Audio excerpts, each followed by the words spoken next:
L'autre face du papier de verre.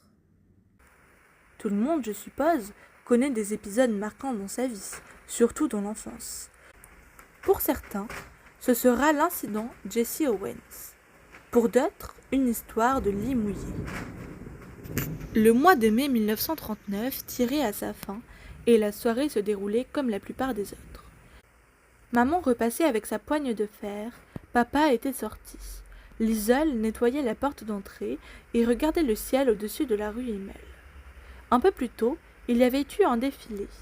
Les membres extrémistes du NSDAP, connus également sous le nom de Parti nazi, en chemise brune avaient parcouru au pas la rue de Munich en portant leur drapeau fièrement, la tête haute et comme plantée au bout d'une pique. Ils chantaient à pleine voix, le clou étant une interprétation rugissante de Deutschland über alles, l'Allemagne par-dessus tout. Comme toujours, ils furent applaudis. Cela les stimulait. Ils poursuivirent leur route vers on ne savait où. Les gens les regardaient passer, les uns en saluant bras tendus, les autres en applaudissant à s'arracher la peau des mains.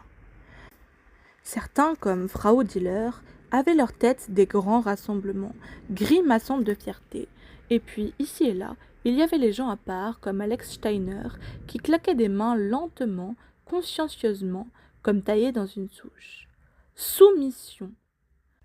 Liesl était sur le trottoir, avec papa et Rudy. Le visage de Hans Hubermann ressemblait à une fenêtre au volet clos. Quelques chiffres. En 1933, 90% des Allemands affichaient un soutien sans faille à Adolf Hitler, ce qui veut dire que 10% ne le soutenaient pas. Hans Hubermann en faisait partie. Il y avait une raison à cela. Dans la nuit, Liesl rêva, comme d'habitude. Au début, elle vit défiler les chemises brunes, mais, bientôt, ces hommes la conduisirent vers un train où l'attendait la découverte usuelle, le regard fixe de son frère. Lorsqu'elle se réveilla en hurlant, elle sut tout de suite que cette fois, quelque chose avait changé. Une odeur montait de dessous les draps, tiède et écœurante. Au début, elle tenta de se persuader que rien n'était arrivé, mais lorsque Hans Hubermann s'approcha et la prit dans ses bras, elle admit la chose dans un sanglot. « Papa » chuchota-t-elle à son oreille. « Papa !» Ce fut tout. Il devait sentir l'odeur. Il la souleva doucement du lit et l'emporta dans la salle d'eau. L'épisode marquant eut lieu quelques minutes plus tard. « On va changer les draps, dit papa, et quand il tira dessus pour les ôter, quelque chose tomba par terre avec un bruit mat entre ses pieds. Un livre noir avec des lettres d'argent. Il jeta un coup d'œil sur la couverture. Il regarda ensuite Liesl qui haussa timidement les épaules. Puis, il déchiffra lentement le titre à haute voix. Le manuel du fossoyeur. C'est donc comme ça qu'il s'intitulait, pensa Liesl. Un espace de silence s'étendait maintenant entre eux trois, l'homme, la fillette et le livre. Hans Hubermann ramassa l'ouvrage et parla d'une voix douce. Conversation à 2 heures du matin. « C'est à toi ? » ?»« Oui, papa. »« Tu veux le lire ? » ?»« À nouveau. »« Oui, papa. » Un sourire lasse. Le regard métallique qui fond. « Bon, alors on va s'y mettre. » 4 ans plus tard, quand Liesl se mettrait à lire dans le sous-sol et repensera au choc de l'épisode du lit mouillé, 2 éléments la frapperaient. D'abord, elle avait eu beaucoup de chance que ce soit papa qui ait découvert le livre. Heureusement, auparavant, quand il fallait changer les draps, Rosa lui demandait de les ôter et de faire son lit. « Et que ça saute, Sausmensch ! On a du pain sur la planche !» Ensuite, elle était très fière de la part qu'avait prise Hans Hubermann dans son éducation. « Chose incroyable, ce n'est pas vraiment grâce à l'école que j'ai su lire, écrivait-elle, mais grâce à papa. Les gens ne le croient pas très intelligent, et c'est vrai qu'il ne lit pas très vite. Mais je n'allais pas tarder à apprendre que les mots et l'écriture lui avaient sauvé la vie une fois, ou du moins les mots et un homme qui lui avait appris à jouer de l'accordéon. Procédons dans l'ordre, dit Hans Hubermann, cette nuit-là. Il lava les draps, puis les étendit. Maintenant, on peut y aller, fit-il en revenant. La classe de minuit peut commencer. La poussière dansait dans la lumière jaune. Liesel était assise sur des draps propres et froids, honteuse et ravie. L'idée qu'elle avait mouillé son lit la taraudait, mais en même temps, elle allait lire. Elle allait lire son livre. L'excitation s'empara d'elle, faisant naître des images d'un génie de la lecture de 10 ans, si seulement tout était aussi simple. Pour être franc, expliqua à son détour papa, je ne lis pas très bien moi-même. Quelle importance après tout? C'était peut-être mieux au contraire. Cela risquait moins de frustrer la fillette qui, elle, n'en était pas capable.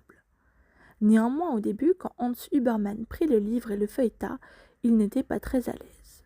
Il vint s'asseoir auprès d'elle, sur le lit, et s'installa, les jambes pendantes. Il examina de nouveau le livre, puis le posa sur la couverture. « Dis-moi pourquoi une gentille enfant comme toi veut-elle lire une chose pareille ?» Liesel haussa de nouveau les épaules. Si l'apprenti fossoyeur avait lu les œuvres complètes de Goethe et notre grand écrivain, c'était ce qui se serait trouvé sur son lit maintenant. Elle tenta de l'expliquer. « Eh bien, quand j'étais assise dans la neige et... » Les mots murmurés glissèrent sur le lit et tombèrent un pli sur le sol. Papa sut quoi répondre, il savait toujours. Il passa une main ensommeillée dans ses cheveux et déclara « Promets-moi une chose, Liesel.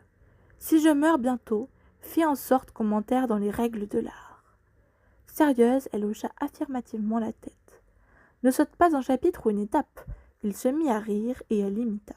« Bon, ceci posé, nous pouvons commencer. » Il modifia sa position et ses articulations craquèrent comme un vieux plancher. « On y va. » Dans le silence de la nuit, le livre s'ouvrit. Un coup de vent. Avec le recul, Liesel savait ce que son papa avait pensé en parcourant du regard la première page du manuel du fossoyeur. Au fur et à mesure qu'il découvrait les difficultés du texte, il se rendait bien compte que celui-ci n'avait rien d'idéal. Il comportait des termes que lui-même avait du mal à déchiffrer, sans parler du sujet particulièrement morbide. Quant à la fillette, elle ne cherchait même pas à comprendre pourquoi elle brûlait tellement de le lire. Peut-être voulait-elle avoir la certitude que son frère avait été enterré correctement. Quoi qu'il en soit, elle désirait lire ce livre avec toute la violence que peut éprouver un être humain de 10 ans. Le chapitre 1 était intitulé « Première étape, choisir le bon équipement ». Une brève introduction présentait le genre de matériel nécessaire auquel il serait fait référence dans les 20 pages suivantes. Les pelles, les pioches, gants et autres articles étaient énumérés, assortis de conseils pour les entretenir. Le métier de fossoyeur était une affaire sérieuse. Tandis que papa tournait les pages, il sentait sans doute le regard de Liesel fixé sur lui, attendant que des mots, n'importe lesquels, passent sur ses lèvres. « Tiens, dit-il en changeant à nouveau de position et en lui tendant le livre. « Prends cette page et dis-moi quel mot tu reconnais. » Elle jeta un œil et mentit. À peu près la moitié. Lisant quelques-uns. Mais bien sûr, elle en était incapable. Lorsqu'il lui demanda de montrer du doigt ce qu'elle pouvait déchiffrer, il n'y en avait que 3. Les 3 articles allemands, sur une page qui devait compter 200 mots. Ce sera peut-être plus difficile que prévu. Cette pensée traversa brièvement l'esprit de Hans Huberman. Liesel le devina. Il se redressa, se mit debout et sortit de la chambre.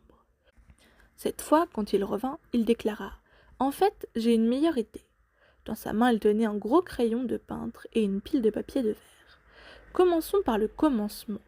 Tu vas devoir t'y frotter. » Liesel ne voyait pas de raison de refuser.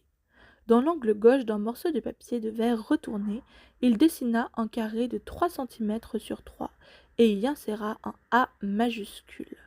Dans l'autre angle, il plaça un A minuscule. « Ah » dit Liesel. « Ah comme quoi ?» Elle sourit. « Comme Apfel. » Il inscrivit le mot en gros caractères et dessina une pomme en dessous. La pomme avait une forme bizarre. Il était peintre en bâtiment, pas artiste. Quand il eut terminé, il déclara « Maintenant, passons au B ». Au fur et à mesure qu'il progressait dans l'alphabet, les yeux de Liesel s'agrandissaient. Elle avait fait cela à l'école dans la classe des petits, mais cette fois c'était beaucoup mieux. Elle était la seule élève et ne ressemblait pas à une géante parmi des nains. C'était agréable de suivre le mouvement de la main de papa tandis qu'il écrivait les mots et traçait lentement les premiers croquis.